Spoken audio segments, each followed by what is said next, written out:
সংস্কৃত ভাষায় রচিত বৈষ্ণব ধর্মগ্রন্থ গরুড় পুরাণ হল হিন্দু ধর্মের 18টি মহাপুরাণের অন্যতম।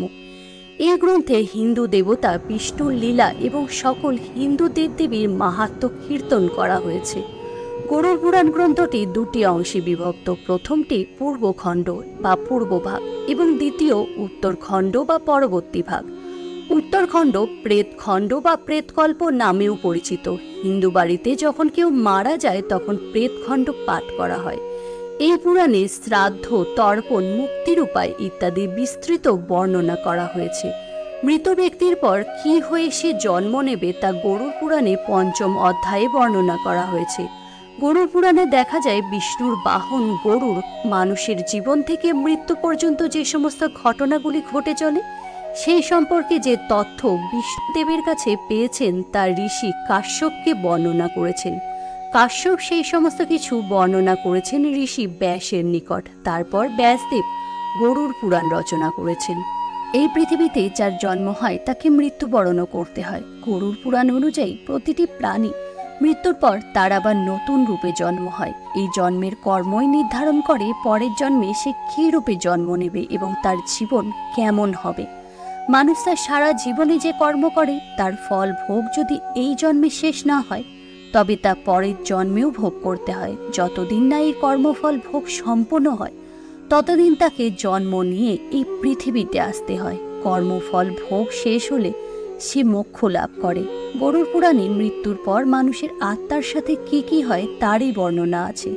মানুষ তার জীবনে যেসব খারাপ কাজ করে তাই গরুড় পুরাণে পাপ বলে বিবেচিত হয়েছে এবং মনুষ্যকৃত ভালো কাজগুলি পূর্ণ কর্ম হিসেবে গণ্য করা হয়েছে। কিছু কিছু মানুষ জন্ম থেকে নানা রকম শারীরিক ত্রুটি নিয়ে জন্ম নেয়। কেউ হয় অন্ধ, কেউ বোবা, কেউ বা বিকলাঙ্গ। মনে করা হয় পূর্বজন্মের পাপের ফল ভোগ করার জন্যই এইসব ত্রুটি নিয়ে তারা জন্মগ্রহণ করে।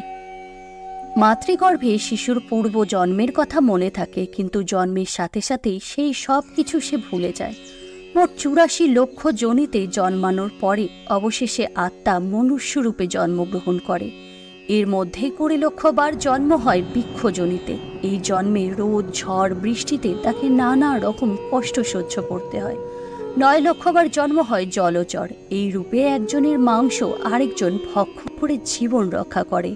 কৃমি বা কীটপতঙ্গ জনিতে 11 লক্ষ বার জন্ম হয়। 10 লক্ষ বার পাখি রূপে এবং পশু জনিতে জন্ম হয় 30 লক্ষ বার। তারপর মানব রূপে 4 লক্ষ বার জন্ম হয়। এবার আলোচনা করা যাক কোন পাপে কোন জন্ম পাওয়া যায়। গরুড় পুরাণ থেকে জানা গেছে যে ব্যক্তি ইহজন্মে তার মাতা পিতার অবজ্ঞা করেন, তাদের কষ্ট দেন, অসম্মান করেন, পরের জন্মে সে কচ্ছপ জনিতে জন্মগ্রহণ করে। কচ্ছপের জীবন অনেক দীর্ঘ হয়। এই দীর্ঘ জীবনে সে নানা রকম কষ্ট ভোগ করতে থাকে। যদি কোনো ব্যক্তি তার বন্ধুকে ঠকায়, তার সঙ্গে ছল বা প্রতারণা করে, তাহলে তাকে চিল শকুন রূপে জন্মগ্রহণ করতে হয়। এই রূপে পরের জন্মে সেই ব্যক্তি দূরে পাহাড়ে একাকী জীবন কাটায় এবং মৃত প্রাণীর মাংস খেয়ে তাকে পেট ভরাতে হয়। কিছু কিছু মানুষ আছেন যারা নিজের ধর্ম এবং অন্য সকল ধর্মকে সম্মান করে, কিন্তু কিছু মানুষ আছে যারা অন্যের ধর্মকে অসম্মান করাকে সম্মানের মনে করে। এমনকি নিজের ধর্মকেও কেউ কেউ সম্মান করে না। এই ধরনের মানুষ পরের জন্মে কুকুর রূপে জন্মগ্রহণ করে। এরা অযথাই সবসময় চিৎকার চেঁচামেচি করতে থাকে, কিন্তু এদের কথা কেউ শোনে না। এই সংসারে অনেক মানুষ আছেন যারা খুবই জ্ঞানী এবং খুবই বুদ্ধিমান। এমন কিছু মানুষ তাদের বুদ্ধি ও জ্ঞান দ্বারা অন্যের সাহায্য করেন, কিন্তু কিছু মানুষ আছে এই বুদ্ধি অন্যকে ঠকাতে কাজে লাগায়। যারা এমন কাজ করে তারা পরের জন্মে পেঁচা রূপে জন্মগ্রহণ করে সারা জীবন নিজের কাজের জন্য অনুশোচনা করতে থাকে। মহর্ষি বেদব্যাসের তথ্য অনুযায়ী যে ব্যক্তি ইহজন্মে কোনো কিছু চুরি করে সেই ব্যক্তি পরজন্মে পক্ষী জনিতে জন্মগ্রহণ করে। আবার সুগন্ধি দ্রব্য চুরি করার অপরাধে ছুঁচো রূপে জন্মগ্রহণ করতে হয়। যদি কোনো ব্যক্তি স্ত্রীর অমর্যাদা অনাদর করে, জোর করে তার সতীত্ব হরণ করে, তবে সেই ব্যক্তি পরজন্মে কুকুর, শিয়াল, সাপ জনিতে জন্মগ্রহণ করবে। তাই ব্যাসদেব সর্বদা স্ত্রী জাতির প্রতি সম্মান প্রদর্শন করতে বলেছেন। আবার যদি কোনো স্ত্রী নিজের জীবনসঙ্গীকে ঠকিয়ে পরকীয়ায় লিপ্ত হয়, তবে তাকে নরক যন্ত্রণা ভোগ করতে হয়। তারপর সে টিকটিকি বা বাদুড়জনিতে জন্মগ্রহণ করে। এই রূপে জীবন কাটানোর পর মানুষ রূপে জীবন কাটানোর সুযোগ পায় সে। এইভাবে খুবই কষ্ট করে তবেই মনুষ্য জন্ম পাওয়া যায়। কিন্তু কিছু ব্যক্তি আছেন যারা হতাশায় ভুগতে থাকেন, ফলে তারা আত্মহত্যা করে। সেই সমস্ত মানুষের সর্পরূপে জন্ম হয়।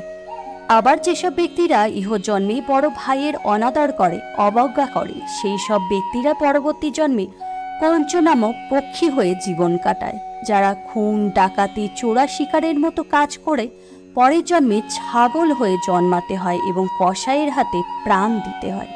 কিন্তু যেসব ব্যক্তিরা স্বার্থহীনভাবে অন্যদের সাহায্য করে, পশু পাখিদের প্রতি মায়া দেখায় এবং ধর্মীয় কাজের সাথে নিজেকে যুক্ত রাখে, সেই সব ব্যক্তিরা পরের জন্মে মনুষ্য জন্ম লাভ করে। যখন আমরা কোনো পাপ কর্ম করি, তখন এই জন্মে সেই পাপের শাস্তি আমাদের ভোগ করতে হয়। কিন্তু কারোর কারোর পাপের কর্ম এত বেশি হয় যে এই জন্মে সেই ফল ভোগ করা শেষ হয় না। মৃত্যুর পর তাদের স্থান হয় নরকে। অসহ্য নরক যন্ত্রণা ভোগ করার পর তাদেরকে পরের জন্মেও নানা রকম শাস্তি ভোগ করতে হয়। তাই সর্বদাই সকলের মঙ্গল করুন, অসহায়কে সাহায্য করুন এবং ঈশ্বরের সাধনা করুন। জয় শ্রীকৃষ্ণ।